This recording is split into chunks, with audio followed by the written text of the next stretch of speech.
Alright, should be recording. As I do, I like checking the file. Yay, there it is. As it says, this is a frame time analysis. So I'm going through the data I've collected in The Witcher 3 Wild Hunt. The key was originally provided back when I reviewed it, which was when it first came out. And I'm back in it now because of the recent next-gen upgrade, though I'm specifically on version 4.01, not 4.00. The original next-gen update had a number of issues to it. And there were 2 hotfixes, but I wanted to wait for a version bump before I trusted that, okay, they've addressed things sufficiently for that version bump. So yeah, there's still some things. I'll probably talk about some of them. But for this, I'm going to mainly focus on the high data. I collect data across all the GPUs I test with at the high preset, and then I will go in and try to tune things to get other performance levels. Okay. So I guess good place to start. System specs. So I did this with my test system because for those of you that have seen any of these before, normally I would do test system and desktop, but I upgraded to 5000X3D in the test system. The desktop has a Threadripper 1950X, which I love. It is an amazing CPU. It is a wonderful CPU. I want to keep the Threadripper, but it in no way competes with the 5000X3D for games, so I don't want to include data from it because it would not be fair. It would not be appropriate. As it happens, I had an MSI motherboard, so it is running with Combo Strike, which will, my understanding is it's kind of an MSI version and implementation of the Curve Optimizer, which is normally disabled for the 5000X3D, and it is also paired with 32 gig of DDR4 memory running at 3600, which, as I recall, is very good memory to match with the 5800X3D. And these are the GPUs. Yes, I still have a GTX 770 that does work. You can't use the latest drivers on it. The latest drivers are actually from December, so they're not that out of date, really, but NVIDIA dropped official support. Then 980, 1070, 1080, 2016, 2080. So I've got, a few generations there. And also a Radeon RX Vega 64, which is always interesting. And yes, it is. I am using the audio undervolt with it. But it's always interesting to see how the Vega 64 stacks up, because in theory, it should be around these, the 1070, 1080, and 2060. That these 4 are all that at least used to be 1440p class performance. Today, they are kind of pushed down, might be only 1440p knocking or punching, as I may put it, where it's like, yeah, I can do it, but not always. Not mentioned here. Maybe I should add it. The test system is connected to a 1920 by 1080 television. That's all I have, so all the data is at that resolution. Sorry if you want 1440p or even 4K, I don't have a display for that. And then here is some graphics configuration stuff. For now, we're going to be interested mostly in this top one. These are the configurations I found that would get me at least near 60 FPS. Like, it might be in the 50s. I think the 980 at one point is in the 50s. But for some of these, it's like, no, at this, I was getting a solid 60 FPS. But these are the presets that are in the game. Low, medium, high, that's what I've been collecting data on. Ultra, Ultra Plus, which curiously is not listed in the DirectX 12 version. That's only in the DirectX 11. All the settings are still there. The options for these settings are shared between them, except for the ray tracing, which that is limited to just DirectX 12, and then we got the RT preset and RT Ultra preset, which really only changes these settings in here, the 4 ray tracing ones. The global illumination goes from performance to quality, and then reflection, shadows, and ambient occlusion get turned on. Don't know how much I'm going to look at that. As I said, I want to focus mainly on the high setting, on the high preset. So yeah, this is all the data. There's a lot there. I can simplify it a little bit. There. And let's also do that. Wait, isn't that it? One of these. Oh, no. It's that. There we go. Okay, so now we've got the DirectX 11 data up here, DirectX 12 data down here. And I should also explain some of what I've done. So, as you see here, I've got a location column. I collect data 5 minutes at a time in typically 3 locations. I picked one in Oxenfurt, where I actually go through Oxenfurt and then I'm in the countryside to the east of it. Novigrad, where I was just in the city of Novigrad walking around for 5 minutes, and then Skellige, which is largely just outdoors, but it does also include combat at the end. But I can turn that off so we see basically the summaries of it, what you get, like what the mean is when you put all the data from those 15 minutes into the function. Just a little easier to look at since the list does get kind of long. All right, and you know what? I actually want to start with DirectX 12. So, with DirectX 12, we only have one GPU that actually crosses 60 FPS for the mean here. That's the RTX 2080. And it's hitting 88.19. I'm just a little curious. Where's the median for these? I think, yeah, for the most part, the median aligns with the mean, so we can leave that off. And we can also look at this table.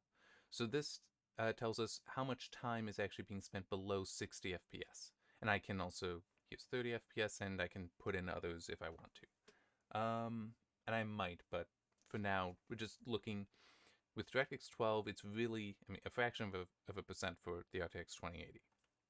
That's really good.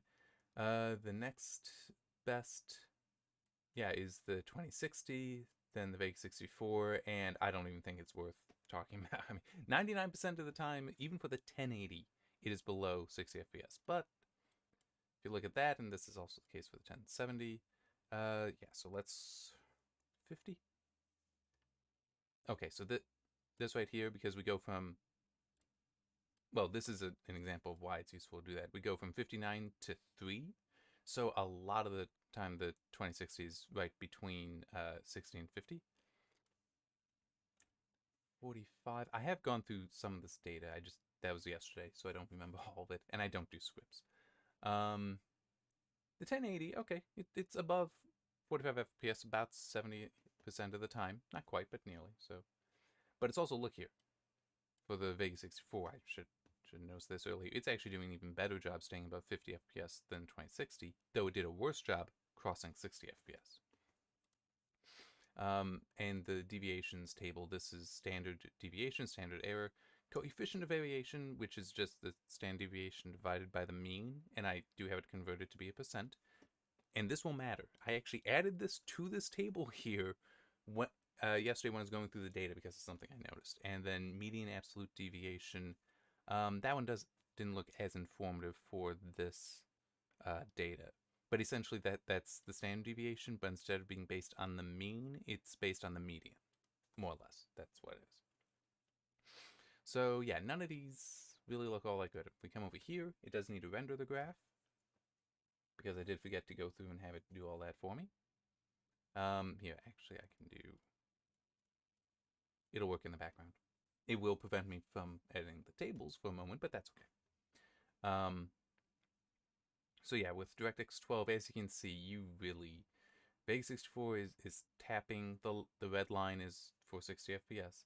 2060 is tapping it, 2080 is beating it. But look at DirectX 11. That's what I'm going to get to next. Hopefully it'll let me. Nope.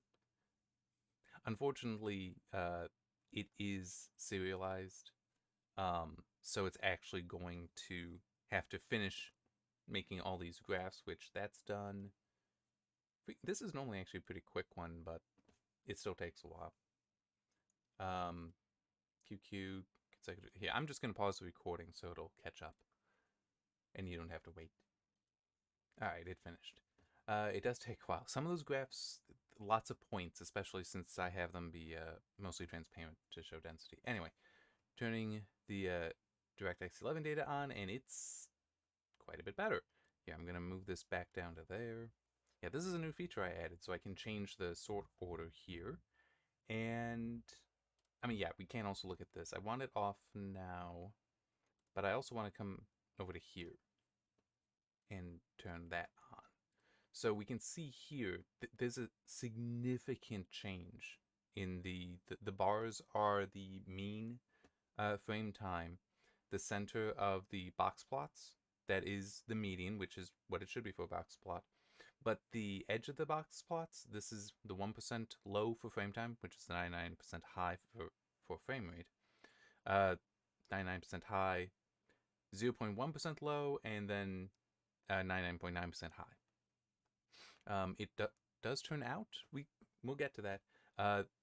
You may not want to use the 1% lows for this stuff, but anyway. Yeah, looking at DirectX 11 to 12 in frame time, not frame rate, frame time is linear, you can definitely see the huge change made. I mean, look at this. We go from 17 milliseconds to 11. A swing of 6 milliseconds is pretty damn significant. Even the mighty 2080, it improved by 4 milliseconds. That's a lot. That really is. But you look at like the 770, 20 milliseconds difference. 17 milliseconds difference for the 980. That's almost doubling. Well, almost halving. It's doubling the performance, halving the frame time. So it took half as long to render any given frame for the 15 minutes I collected of data for the 980 by using DirectX 11 instead of 12. Again, about half with the 1070, more than half for the 1080, 21 to 10. I mean, seriously, it's huge. 7 for the 2016, then I already said the 4 here. So yeah, it's DirectX 11 is very clearly the way to go. Now you do lose certain things, which isn't really covered here. With DirectX 11, there will be no ray tracing because that is using DXR. But there's also like FSR, which I do use in some of the places here. Fidelity FX Super Resolution, also DLSS. Neither of those are available when you are running in DirectX 11. But, and I don't think I have the data to show it, but it was in my experience when I had like the FPS counter up.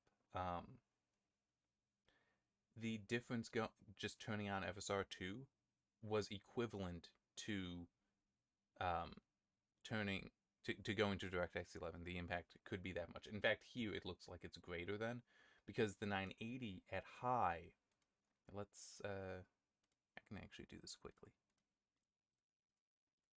There and that, yeah. So, okay. So it's labeled 60 FPS here, but that corresponds to this column. It's the 60 FPS thing I put together, but yeah, 17 milliseconds. That is at the medium preset you can see here, and with FSR 2 turned on. Yes, only at quality, but still, it's turned on, so there is a performance benefit there. Whereas for DirectX 11, it's the high. Although with Hairworks turned off. Normally, Hairworks is turned on for high. I knew there was some difference that distinguished high from 60 FPS. I just couldn't quite remember what it was for the 980. But yeah, normally you have just Geralt's hair is tessellated at high, but turning that off, and it's a little bit faster even. I mean, it's like higher. All the other settings are higher. Only that is lowered, and it's DirectX 11, and it's beating DirectX 12 at the medium preset, along with FSR. And it, okay, Hairworks is also off there, so that's not even one of the variables, but it is that's how this differs from the high preset. I mean, that's, yeah, DirectX 11 is clearly the, for performance, superior API, graphics API. And we can go back to frame rate now. I don't think I need to do any more in frame time. But yeah, it's... Now I'm just trying to think, where do I want to go to next here? Since we got these graphs. There is one thing that these graphs do kind of show, but we'll see it here in the course graph, as I call it, because it's basically applying the data along the course. So you'll see in here, the Skellige data, there's a lot of variability in here. This is a step graph, so it's actually a line graph. Yeah, I can zoom in. Let's do right there. As you can see, it is showing stuttering. The weird thing is I don't really remember feeling this stutter when I was collecting the data. But it is, and I can try to cut this down. I can also type it in and just like to see if I can do it this way. Okay. Almost looks like a heartbeat. But you do see how it has it is a single, very long frame, and then a number of short ones before it goes back to normal. Not entirely sure what's causing that behavior. It is very unfortunate. Um, and so I may have, maybe some of that I was noticing. I know when it felt like there was stuttering while collecting data, not just necessarily with the 1070 in this case. But my impression was if I turned on VSync, that would help. That might be wrong. I'm just saying it felt to me like what little bit of stuttering there was, it was a disagreement between the output and the display. Um, so yeah, I could see VSync taking care of this or a frame rate limiter. I'm just trying to think if there's really any other comment I have there. Not really, but it is still, you can see, like with Novograd at DirectX 11, we have a lot more stuttering, well, potential stuttering. This isn't the graph to really show stuttering, but certainly instability. We are clearly seeing that here. Indeed, if we come to this deviations table, as I call it, you can see that, yes, the standard deviation, 1.88 to 1.94, that's not much of a change, 11.26, 11.37, but here you do have like 4.97, 3.71, and this, yeah, this would be in milliseconds. But DirectX 11 has a greater standard deviation here for the GTX 1070, but then you look here, 193 versus 2.21 for the RTX 2080. So it's like some of them, it seems like, it's close. That's why I included the coefficient variation.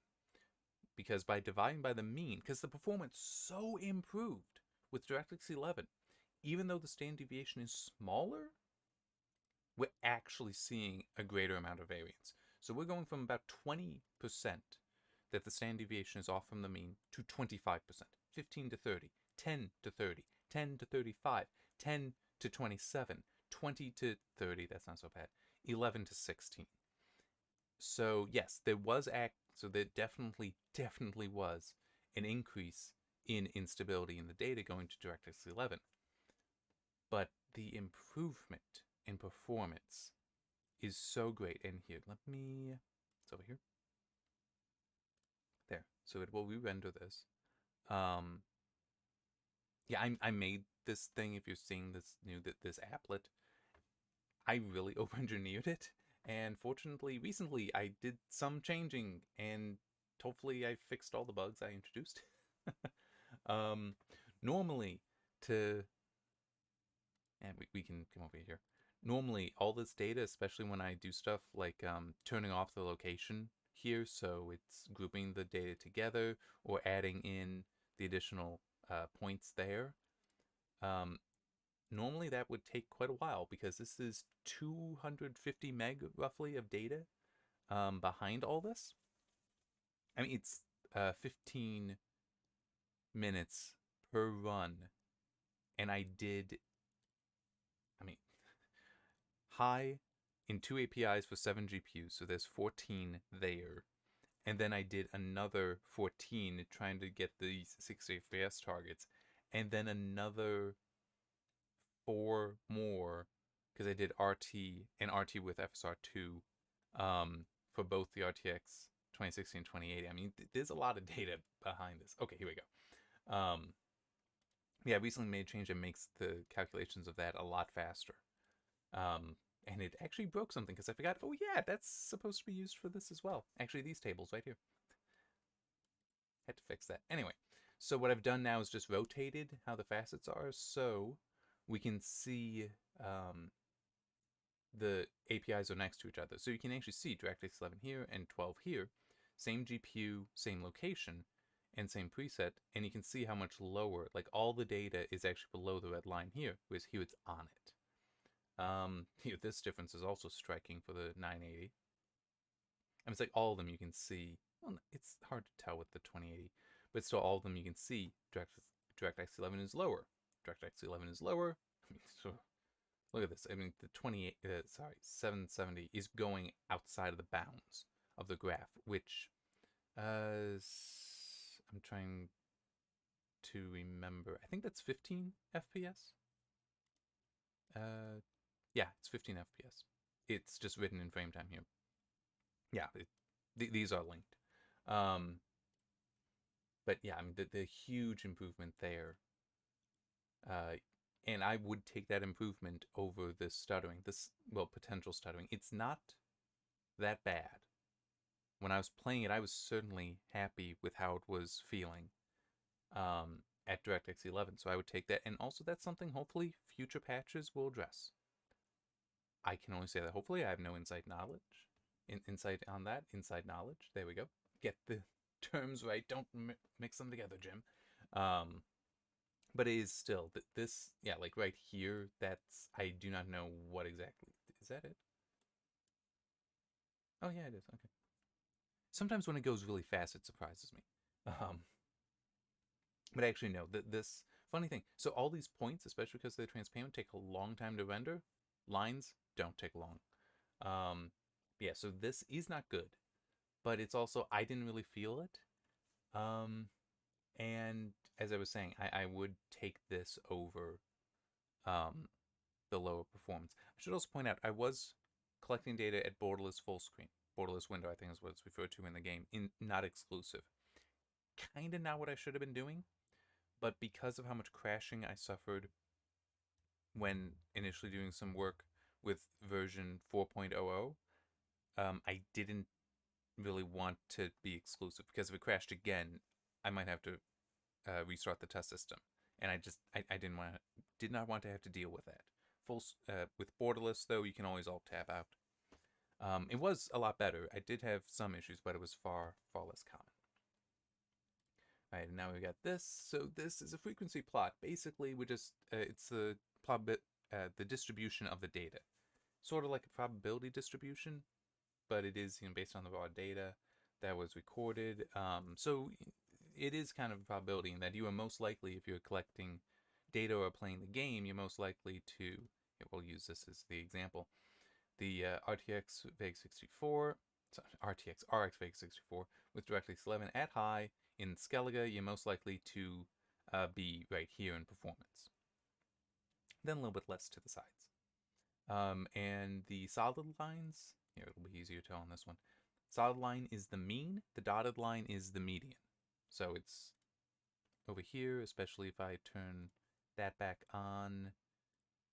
I know that was a 770. Which location? Still Skellige. Okay, I can turn those off. And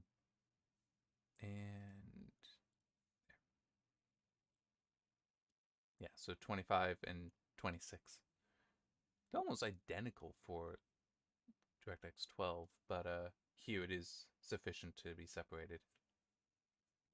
But yeah, so you can see they get taller, which is good as you have higher performance because there's more data in there. The 770 is always going to be kind of low.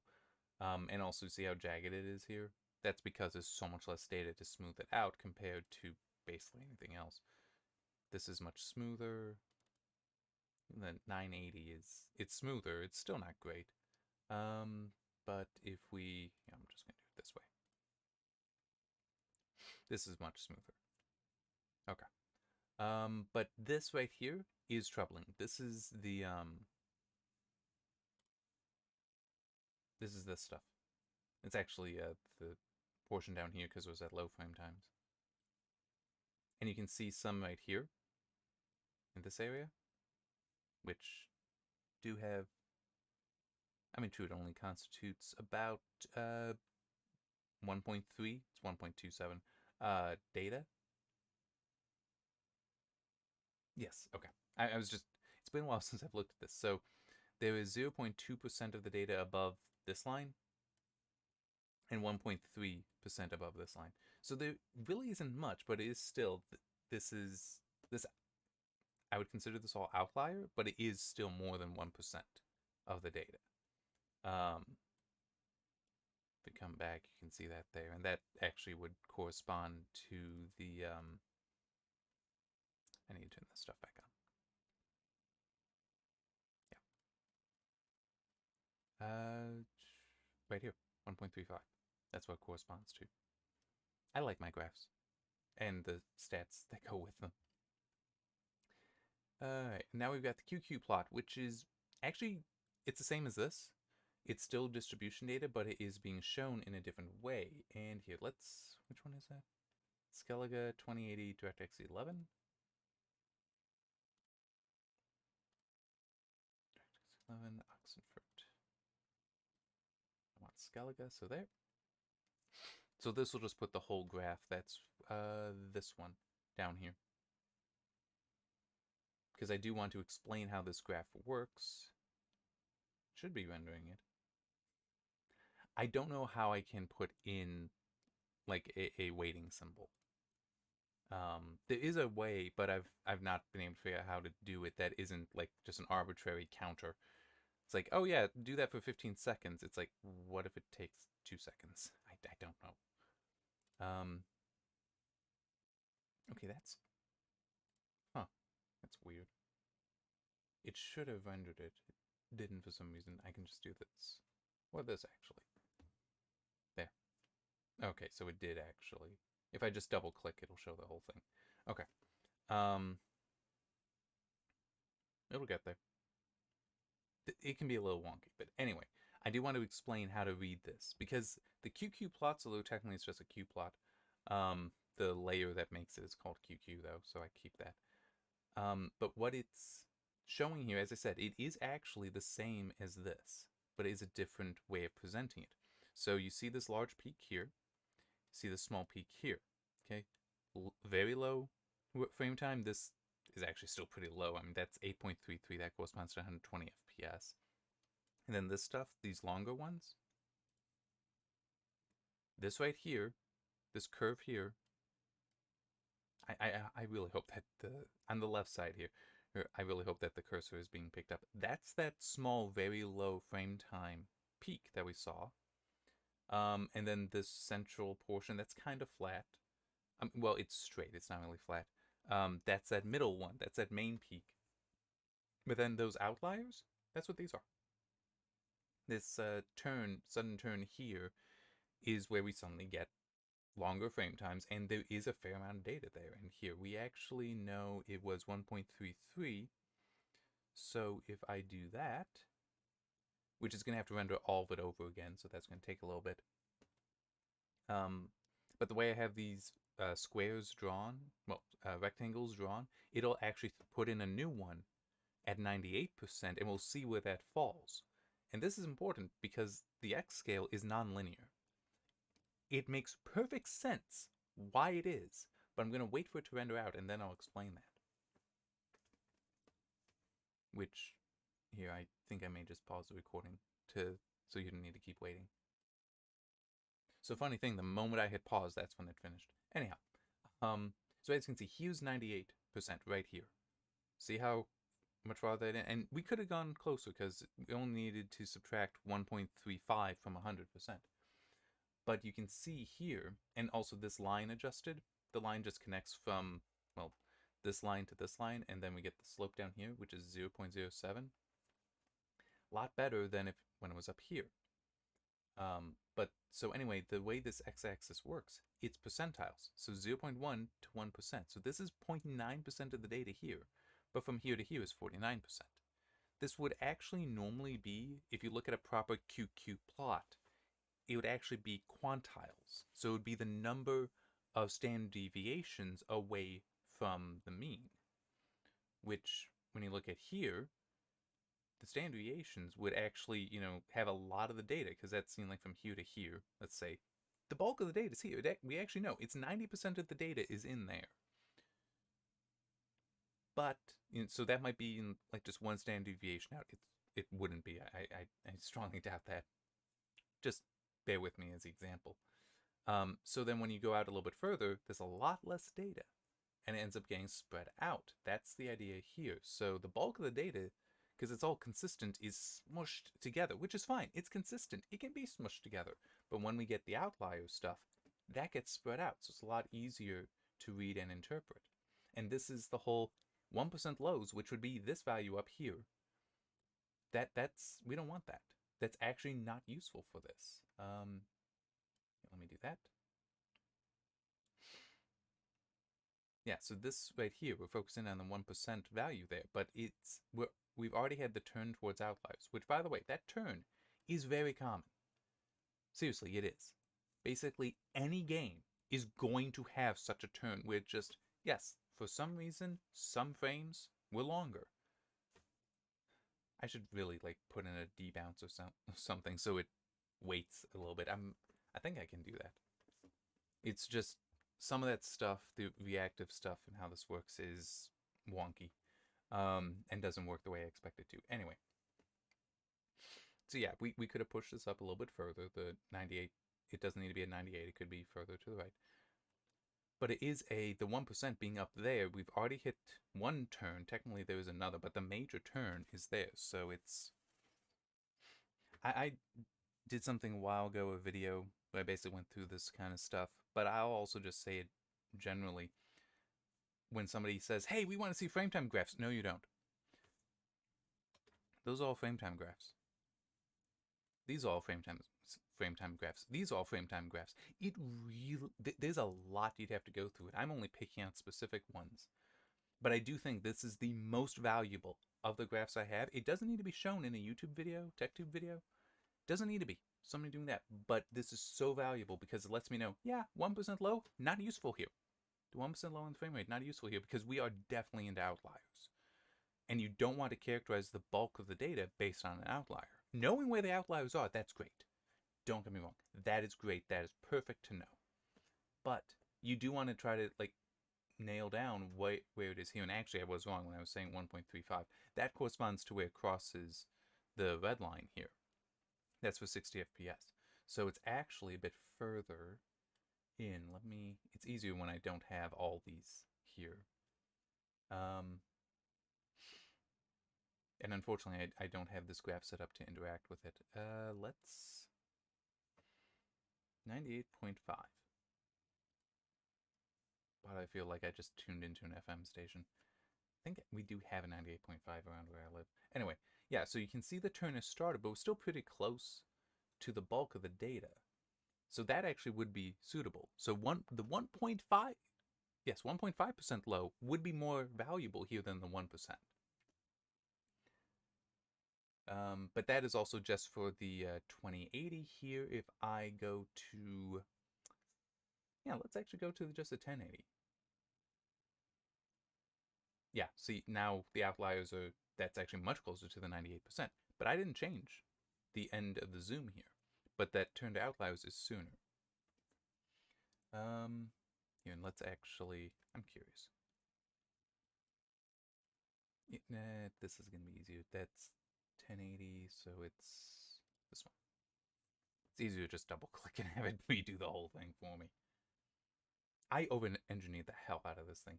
All right, so this theoretical line, which, as I said, it connects actually the two I've set up there. Yeah, that's not so great. It really doesn't follow. And I think I actually did look. This is actually around like 10% with this turn. Again, it is a turn towards outliers, but towards the lower frame time outliers. Those actually may have a good explanation. I fought enemies near the end. They were all flying enemies. But I did fight enemies in this run. So it might be because I was looking up at the sky. That is possible for Skellige, but not for Novigrad. So yeah, Novigrad, I was in a city. I never really need to look up. So we can look at that one. That should be a bit more stable. And indeed, that is a lot closer to that theoretical line. In fact, we could turn that back. I don't want to have to re-render everything. But still, we're very close to that theoretical line, which the point of that line is it kind of serves as two things. One is with the slope, we do want it as flat as possible, as close to a slope of 0 as possible, because that's very high consistency in the data. And the fact that it's only typically from 1 to 99%, so excluding the most extreme 2%, that's good, because it's like we're not letting outliers interfere with it. So we want to get that slope is low, but it's also to see how close the data is. So how we were just, so like the 1070 in Skellige, how that has such difference between them, that is a problem. We saw it with the 2080. We can also see it, by the way, with the Vega 64. But yeah, I mean, the line is more so for reference than actually telling us much. Especially because I do not know what the slopes really correspond to, as far as like, oh yeah, at this value it matters, at this value it doesn't. I haven't figured that one out yet. But it still is. This is actually very good what we're seeing here. Let's see what DirectX 12 looks like. It'll be shifted up a lot, but it's actually it was either 0.08 before or it was also 0.06. So this is also still very stable. Very, very stable there, and it's right on the line, so very consistent. That's very good, but that shift up, oh, that's terrible. That really is terrible. All right, we can look at some of the GTX 770 just for laughs. Yeah. So all this difference here is not really what you want. Now, it is true. I really should adjust the line over so it's closer to the closer to where this turn is. Where exactly is that, I wonder? Let me see. This is Skellige DirectX 11, so that's here. Okay. So let's do that. That's actually really close. So yeah, at about 2.65 is right there. Okay. So let's try 2.75. That actually looks like it might be it. Let's go to 3 though. Yeah, that looks good. Okay, so if we were to do 3%, and actually for this one, 98 and 99 seem to be on the same line, so I'll put that back to 99. Not that it really matters, but that way there's fewer boxes on the plots. It is gonna have to re-render, so I'll actually pause the video again. Alright, so with that line now, the slope is still 0.35. I know I said a little bit ago that I don't really know what the tipping point is for that, what the red line is for these slopes. That is definitely bad. And that would basically be a yeah, milliseconds per percent. That's kind of what that slope would be, because it is, you know, the rise is in milliseconds, the run is a percentile. Anyway, so yeah, even though we do have this now spanning the bulk of the data, so it is kind of consistent. It does mostly run parallel, and it is interesting, these steps there. But it is also, if you're still rocking a GTX 770, for one thing, awesome, good on you. But get an upgrade, please. This is not good. And even if we go to 60 FPS, it does get better, but it's not great. Yeah, I mean, really, the Vega 64 does very well. I mean, it's on the stability, it's not necessarily better than others in its class, the 1080 and 2060 specifically, also the 1070, but mainly these two. For DirectX 12, the stability is about the same, but in DirectX 11, it is far more stable than them, and the performance was also still very good, very strong. So, yeah, I love the fact that by coincidence it is a Vega 64 I have, because it really is still proving to be a good GPU. That it is managing to hang with some of these that the 1080 was definitely considered its superior at the time, and there are certainly times when the 1080 is still better than it. The 2060, a lot of people would say, would just be generically better. But no, it actually trades blows with both of them fairly often. Yes, it can use more power. That's part of the reason why I use the auto undervolt. So it wasn't great, but it really deserves more respect than I think it gets. All right, and now for this graph, which might take some explaining. So when I initially made this, I didn't realize technically this would be a variant of a lag graph. I have like the axes flipped compared to how those are normally shown. I only learned about a lag graph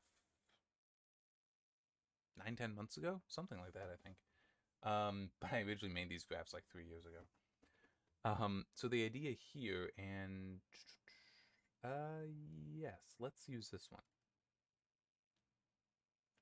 So the idea here is the x-axis is the measured frame time. The y-axis, as it says, is consecutive frame time difference. So it's literally like the x value of the point right here is the frame time, and I don't know how well that'll come through, but there's a single point in this box. The x-axis was what I measured for the frame time. The y value, though, is the difference between this frame and the next frame. So the sum of the x and y coordinate of any point here will be the x coordinate of the next point of the next frame. Okay? And the reason I like this, and the reason I came up with this, was the question of how do you graph stutter? Yes, you do have things like this, but there's also, it's like, yes, clearly that is stutter. That's fine. But what about in here? Because you also have these changes here. Is that a stutter? Is that something you can notice? And it's also just how you have, I guess this would actually work right here. This dip here. Might that be a stutter? Because you are going from one frame rate to another. Generally, I would expect that to be a no for that one, because it's the way I define a stutter is a sudden, significant change in the frame time. So, the further we are from 0 here, the more it would be a stutter. I don't know where you'd want that line to be. Maybe it needs to be here, between 8.3 and negative 8.3. I don't know. That's also part of the reason why I have this graph. But in any case, that's the point here, and we have some things that are not good. It looks worse here, so I'm actually going to focus here first. But this is why I picked this one. See how there's... I call this central thing, by the way, the blob. We got a heat map in there that I can turn off if I want to. I don't want to. I do actually want it there for now. So the main feature is a blob. There might be an actual correct term for a lag graph. I don't know, because when I made these, I didn't know those existed, so I made up terms for them. We got the main blob, and we got wings, like you can see over here on the 2080. Actually, a lot of them have wings, but it's kind of nicely defined there. And we also see it up here with Novigrad. But we also have these satellites. These are very bad to see. So the wings, you know what? Yeah, let's just go to that one. So what's happening with the wings is we have a long frame time, but notice how it goes negative. Well, what's happening there with it going negative means that, hey, this point is now going to pop up here. Well, it's going to go to a short frame time. So we're subtracting with, like, well, here we actually have some right here that are at are at 16.7 milliseconds. That's 60 FPS. And we're going to be subtracting, it's not quite there, but say 12 milliseconds. Well, that's going to take us to 4. That's going to take us over here. So that's why we have a wing down here and a wing up here. That's how that connects. But these satellites, those are problematic. Because what that is saying is there was so much bouncing around to actually really collect. I mean, here it's mainly in this one. This is, like, yeah, it was just rendering at a lower frame time, so it was actually very high performance. But once you get up, so long as it's along 0, it's kind of stable. The fact it's so separated from the bulk is a problem. But, you know, right here, how it is going up like that, that's not good. What that is suggesting is it might be moving back in here, or it might be moving down here. And this satellite up here, that's not good. Ideally, seriously, the ideal would be actually a lot like this. Okay, so if I do this, so we're focusing mainly on the heat map in there. That holds 94% of the data right there. That is amazing consistency. There would be almost no stutter that you would notice there. And even if I, you know, cut this down a little bit more to like just the heat map, it's still, we're talking better than 90%. But it still is. And it's like all this 94%, that's pretty good. And even still, we're going between, the vertical range difference is only about a total of 8 milliseconds. -4 and +4. That's really, really stable. That's very good. This, the main blob, that is actually still really good. It's just bad that we got these satellites. And the wings, as I said, you almost always see wings. It's actually surprising that, I mean, it is kind of here. You can see it here and up here, but you can see some wings here and here, but very, very light. What we're seeing over here, though, is not so good. I'm just like, this is actually a wing.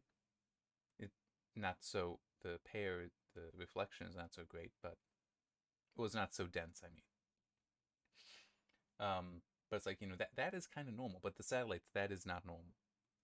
I'm very serious. That is not normal. Um, I have, I can only think of one other game that I saw it in. It was an F1 game. I just don't remember which one.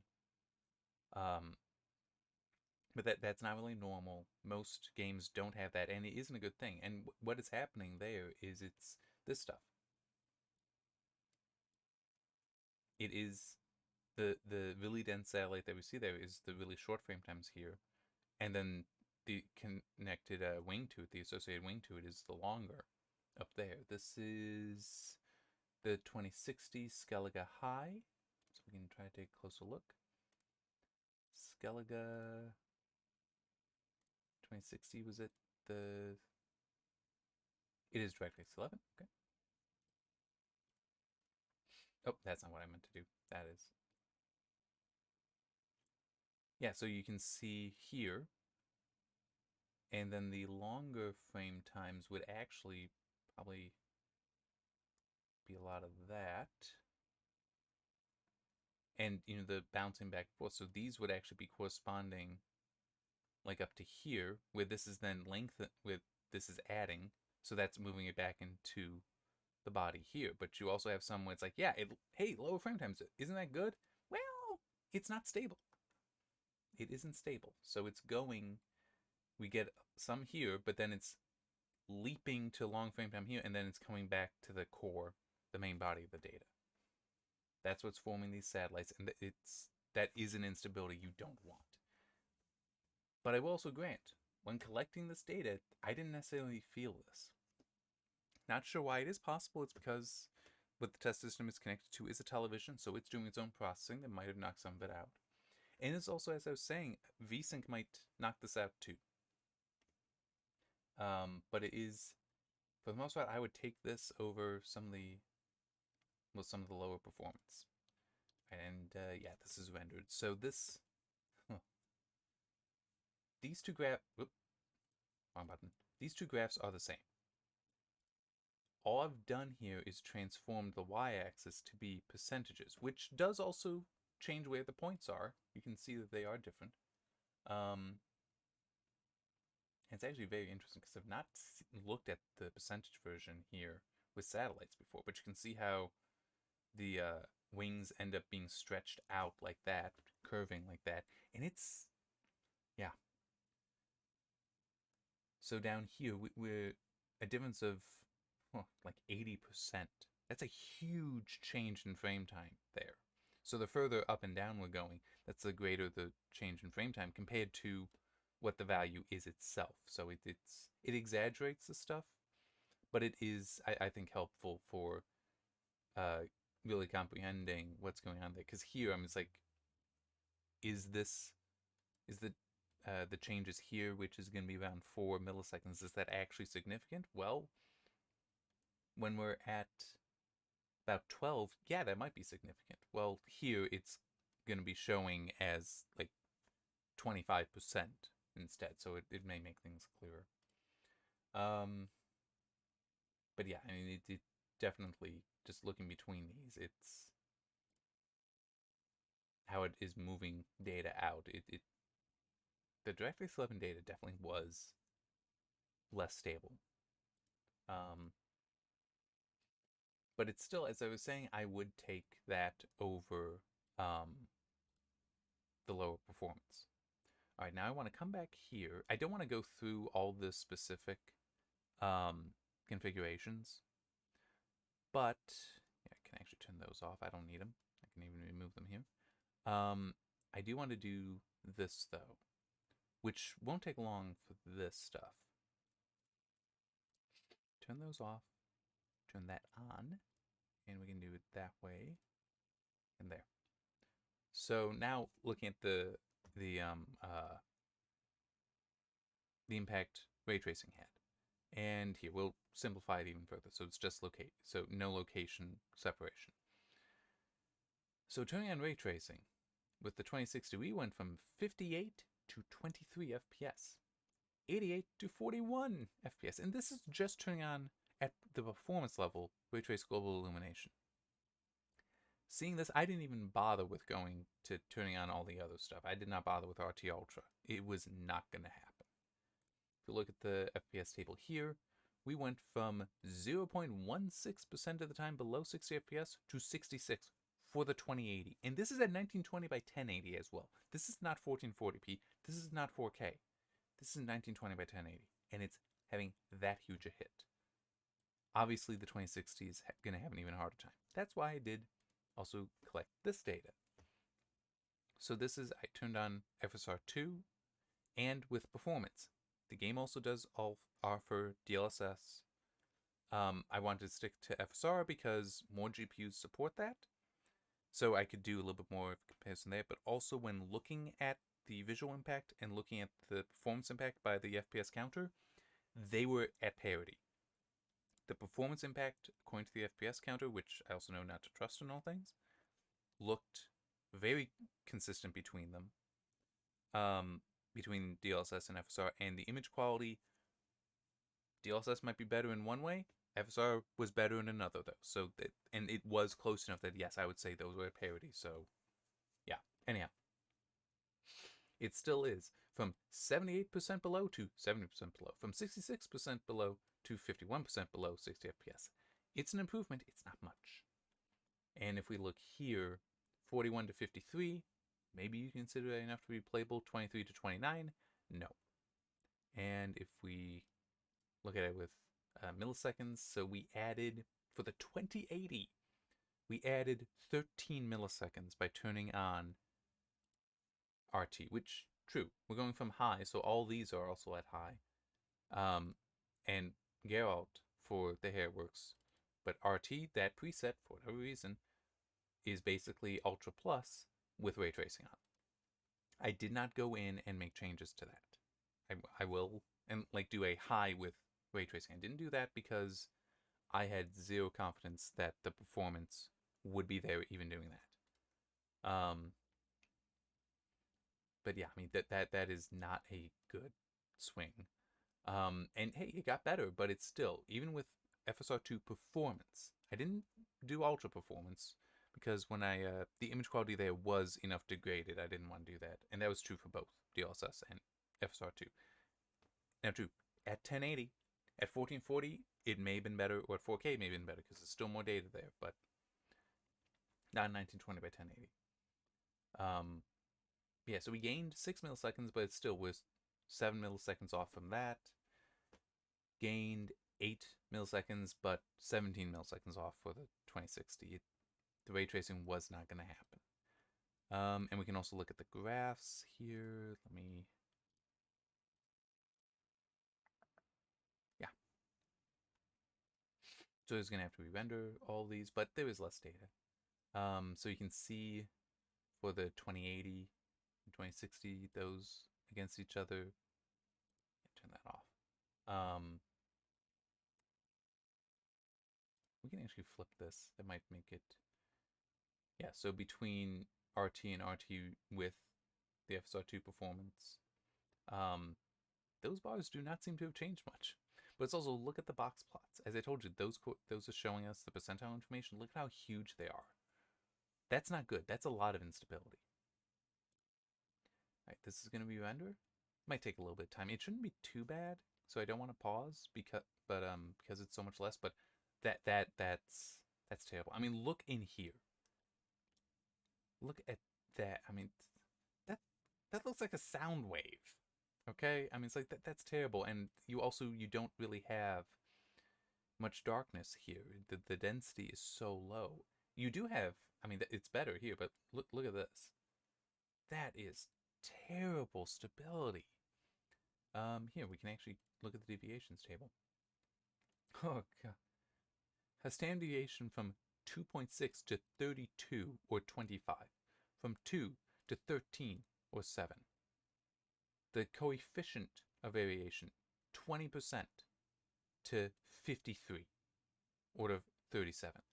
15 to 76 and 73. That's bad. By the way, the blue line is just a smooth line. It's generalized additive model, I think is what it's actually using. But it's still, I mean, look at how far away it is. So that's a regression. It is a kind of regression. So it's most of the data centered around that line is a way to interpret it. But look at how far away it is, especially for the 2060 from the red line. 2080 is better, but it's still, it ain't good. It is not good. Frequency is also not going to be good looking. I mean, you can see, look at how separated the mean and median are. So the mean is the arithmetic mean. It is influenced by outliers. Median is not. It's just a position. It is the center of the data. And it ideally, they're right next to each other or on top of each other. That spread out is not good. That tells you there's a lot of very long frame times that are pulling the mean away. It is better for the 2080. But it's still, this is not that great. And it's also, if I were to go back, the counts, oh, you can actually see here. For the 2080 with DirectX 11, that's going up to over 600. So the 600 recordings in some of this data here. 80. Some of this is, actually, yeah, you hit this one. So this is Skellige DirectX 11. Like the 60 line, it's not even reaching that. It's an order of magnitude shorter. There's so much less data and so much less dense. I'll keep going through the rest of the graphs, especially the consecutive difference ones. But basically, yeah, the performance is totally absent with ray tracing enabled, even on the 2080. Yes, there is the 300, the RTX 30 series and RTX 40 series. I don't have any of those GPUs. 2080 is the best I got. And I don't feel like buying them. Like buying new GPUs for this. At least not at the moment. A slope of 1.1. 1.35. That bad. I'm actually curious because I can adjust this. I'm actually going to go to that. That's really, yeah, we're still not there, no. 180? Yeah. That's bad. How huge a stretch that is. I mean, I'll be fair. The 2080 doesn't look absolutely terrible. It is terrible, but it doesn't look absolutely terrible here because at least most of the data is still in these plots that stop at 15 FPS, but it still is. Look at how much is above 15 FPS, and we can actually find out. Here.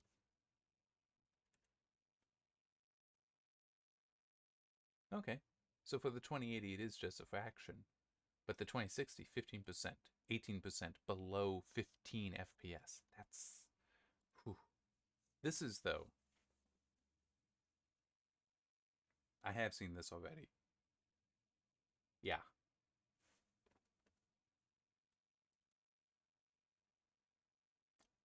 I clicked it weirdly. There we go. This is why I added heat map opacity as an option. So, yes, the data is most dense. Right here, right here. But if we turn off the heat map, it's really not dense. There is so little data and it is so varied because of the sudden changes. It is stuttering that badly that it does not collect together in any one spot well. Now, true, I did pick this one that is pretty bad. This one's better. It's not great. I turned that off. You do have it actually going to black there, but it's still so much of the data is outside, and we can actually figure out how much roughly. So I'm going to try to get it down to just the boundaries of the heat map. It's 50% of the data there, so there's 50% outside of it. Yeah. I will never be convinced, at least with how things are currently, that ray tracing is worth it, because this is what I get. I see this and it's like that kind of stuttering. No, no, it's not worth it. And this is with FSR 2 as well. And don't tell me DLSS would be better. It, as I already said, it was on parity there. And it, I would say today those two probably, in my experience with The Witcher 3, it really is just image quality difference between them. Not really so much performance difference. I mean, it might exist, but it's not going to be that much.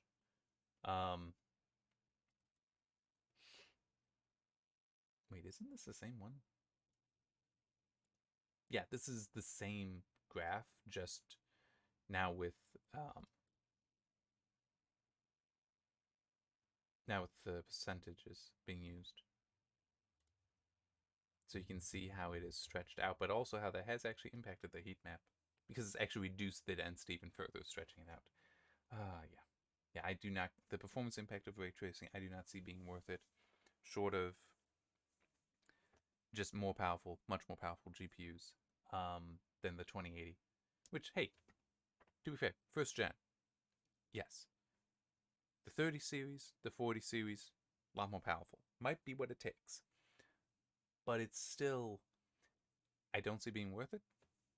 I already did the graphics quality analysis. That's a separate video. Should be, I actually don't remember if I will have that linked in this one. I can try to do that if I remember. But it still is, the graphical impact wasn't that huge. It, in my opinion, was not worth it at all. All right. Certainly not when you consider the performance impact. Oh yeah, I'm looking at this table. Yeah, and it's also, I mean, look at this with DirectX 11 in there. Anyway, we can show this as well. Yeah, so from DirectX 11, actually, yeah, turn off 12. So these are your choices. I'll even turn off RT. So it's, you can have 10 milliseconds, which is, well, about 10. So 92.35 FPS or 30 on the 2060. Or how about 133 FPS or 53? Yeah. 0.53 percent below 60 FPS or 51.6. Yeah. I would not bother with ray tracing in this game. I'm sorry. It doesn't call for it, in my opinion, at least visually, and the performance is bad.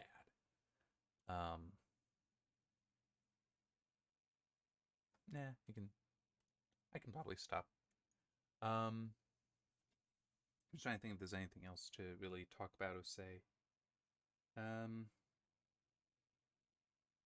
Nope, nothing's really coming to mind. I will say this though. I've only really gone through the high data here.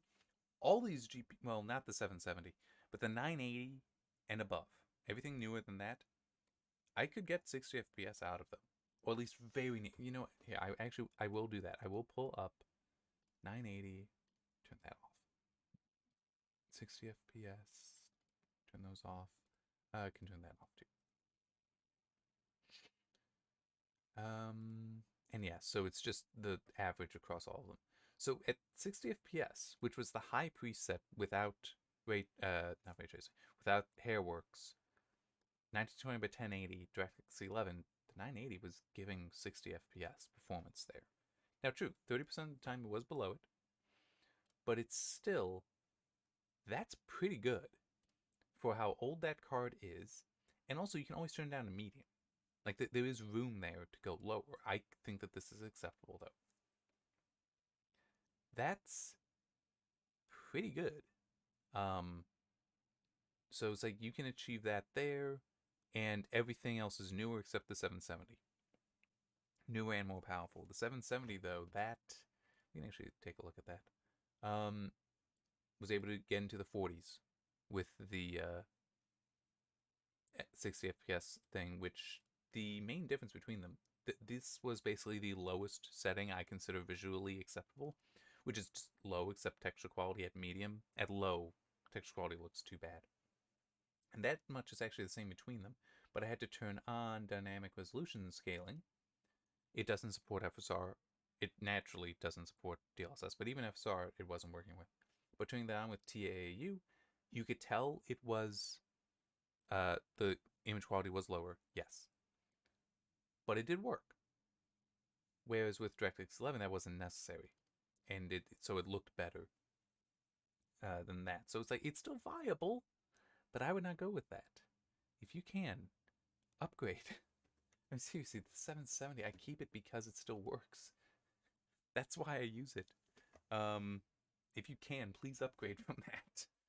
Oh man, it's a nice GPU, but man, it is not hanging in there that well. You know, another reason that's fun to keep it around is to see what kind of errors it can have.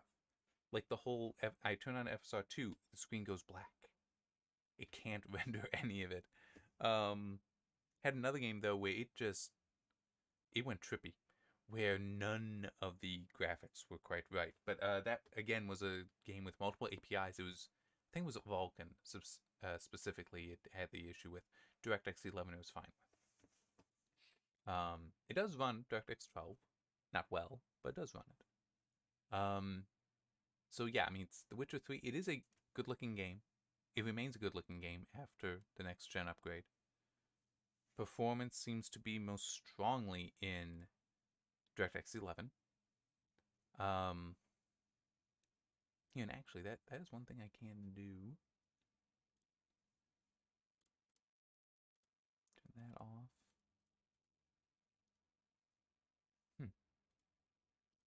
Oh yeah, because I turned that grouping off. It is that maybe I should try to change that, but it is pulling that all together. So on average across all the GPUs, which technically I'd probably want the geometric mean, but in any case, DirectX 11 had a mean of 12, or let's actually go with median. So 11 versus 17. That's a decent change. And that isn't so great because the 770 is going to be throwing stuff off. But yeah, the clearly DirectX 11 was the superior GPU. Sorry, API, graphics API. Oh. Can I just say I'm getting tired? It's been a long day already, and it's been about an hour. But yeah, so the point I was making, and then got a little bit sidetracked.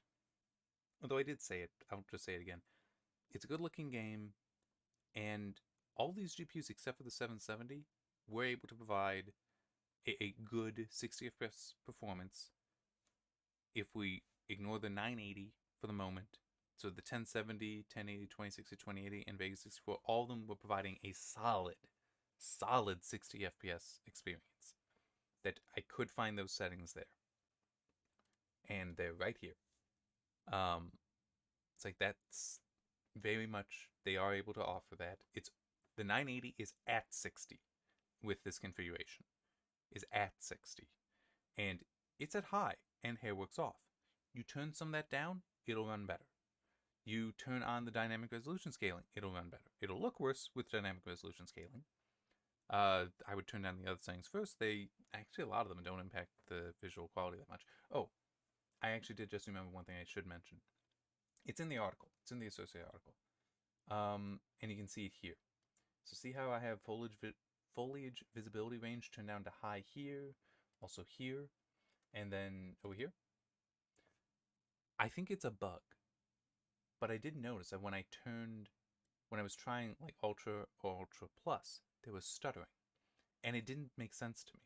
So I decided to start experimenting with the settings. Foliage visibility range above high for some of the GPUs, not all. I don't know why the 2060 it wasn't giving that to me at Ultra Plus. But for some of them, it was introducing stuttering. And it was visible stuttering that I did not like. The stuttering of those coarse graphs, I wasn't really noticing that. I believe it was there. The data says it was there, but it wasn't that bad. This was a, no, I'm seeing hitching that I really don't want to see. But turning that down to high, that took care of it. And the high setting there, the high option for the setting, still looks really good. That is a good amount of range. Ultra and Ultra Plus, they are adding onto that range. They do improve it. But to get it, I cannot complain about high. Medium even looks good. Low is acceptable. Medium looks good. But high definitely looks good. If you're experiencing stuttering, even at DirectX 11, and you have a good GPU, you don't know why, it should be able to handle Ultra. Try turning just that one setting down to high and see if that helps. Yeah, I don't have the, well, I do have data, I just haven't done anything, haven't processed that, made any graphs, anything like that. But I do have some data that I can try to include in the article. I don't know if I will. I have a busy week, even without this, so without writing up the article. But yeah, so that is one tip I do want to give you. In addition to DirectX 11 is better than 12 here. Is also, if you got stuttering, you don't know why, see if that setting is above high. Try changing it to high and see if that helps. Because I'm sorry, yes, the 1070 and the 1080 shouldn't have stuttering, even at Ultra and Ultra Plus for them with DirectX 11. Those are both powerful enough GPUs. But turning that down fixed it. Alright, I am certain I have blathered on enough. I know that is a problem I have. I am not Buildzoid, but he and I seem to both have that issue of just, we can talk for an hour or two. He actually bothers with editing. Well, by editing, I mean he will throw out a video and do it over again. I don't do that. I don't know if that makes me better or worse than him. Probably worse. Hey, fewer people watch my videos, so, and I'm sure I'm not as interesting. What do I care? Alright, that's not helpful. Alright, see you next time. I do hope you found this interesting. If nothing else, I enjoyed working through my applet. It's always fun. Always fun. See you next time.